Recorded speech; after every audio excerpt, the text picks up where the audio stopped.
Welcome to Toffee TV. It is the Starting 11 show. Newcastle United versus Everton.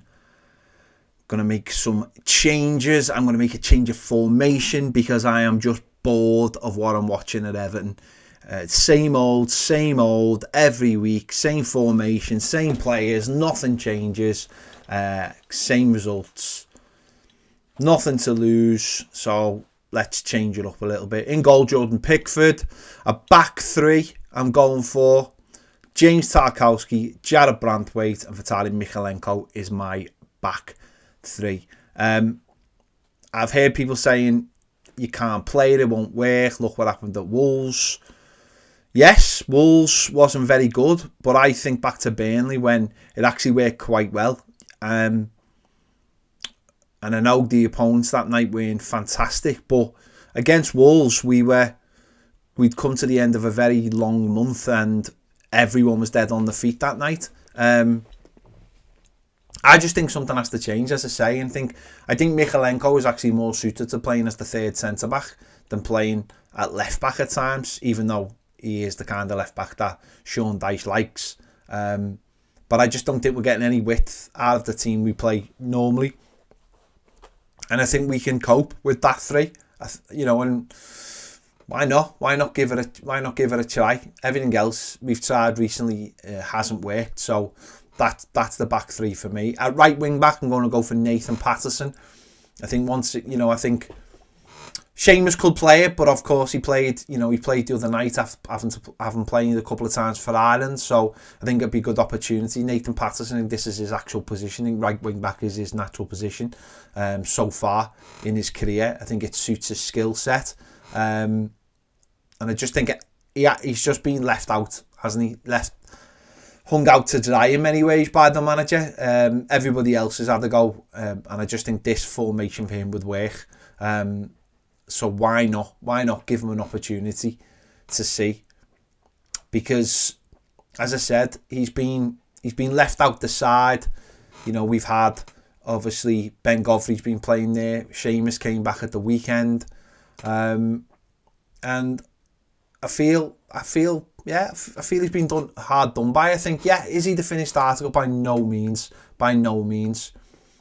But young players only get better by playing them. And I feel really sorry for him because his form now is sort of crept into the Scotland team as well, where he's making mistakes there. And Scotland, he used to be very consistent. He lost his place because he lost his place in the Everton team.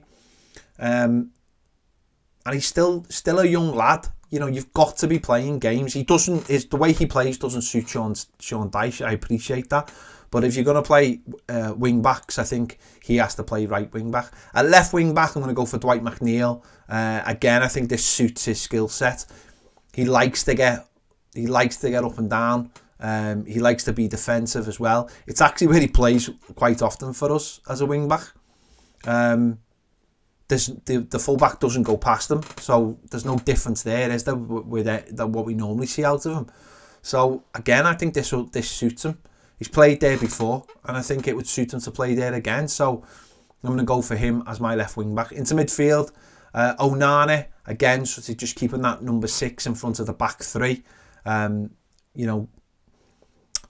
Just trying to do what he does natural. What his natural game is, just getting it and giving it and keeping the ball moving.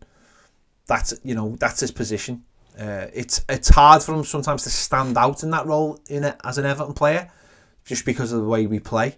And sometimes his space gets taken up by James Garner, but so he starts in the number 6. Just ahead of him, I'm going to bring Adissa Garner-Gay back into the side. I think he should be in the side. I think he knows where to press. He knows where to go looking for the ball, and he knows how to stop the opposition. Not always sure the way James Garner plays. It helps Everton in that, because I think he plays too similar to Onana. So I'm going to bring Adissa Garner-Gay back into the side, and Decore, who will have a little bit more of a deeper role in this lineup, because let's be honest, he hasn't really been pulling up any trees since he came back. He hasn't, he's been unlucky a couple of times, had a couple of chances cleared off the line, but his all-round games haven't been good enough, and his average position on on Saturday was far too deep against Bournemouth. So just going to drop him a little bit and make him more of a orthodox central midfielder for me. And up front, I'm going to go for Beto and I'm going to go for Dominic Calvert-Lewin, because I just think, again, we're lacking goals, we're lacking chances. Again, they've played together, it didn't really work, but maybe in a different system it would work. Maybe if Dom drops a little bit deeper and Beto goes into the areas that Dom doesn't go into. Beto tries to play a little bit higher, plays a little bit more on the floor. Dom to win the flick-ons, and if they can work at that partnership and know what their roles are in it. Dom is there to be the aerial threat, and Beto is there to run with the ball, maybe pick up the scraps, get into areas, as I said, that maybe Dom isn't getting into.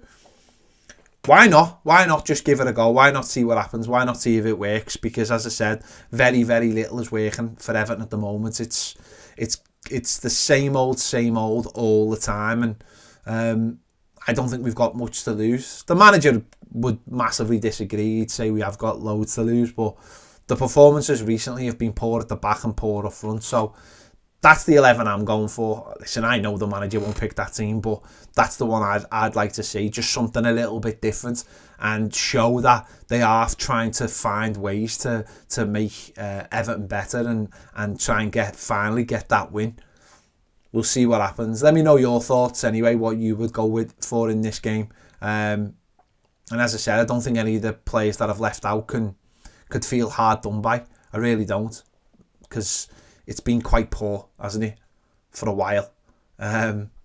So let me know your thoughts in the comments. Would you have the team I've picked, or would you have the formation, or what would you do? Let me know in the comments. Don't forget to give this video a like, subscribe if you haven't already. If you want more great videos, join us over on Toffee TV Premier, where all the videos are ad-free, all the podcasts are ad-free, and you get daily live exclusives. Make sure to click the link in the description or scan the QR code coming on the screen now. See you later.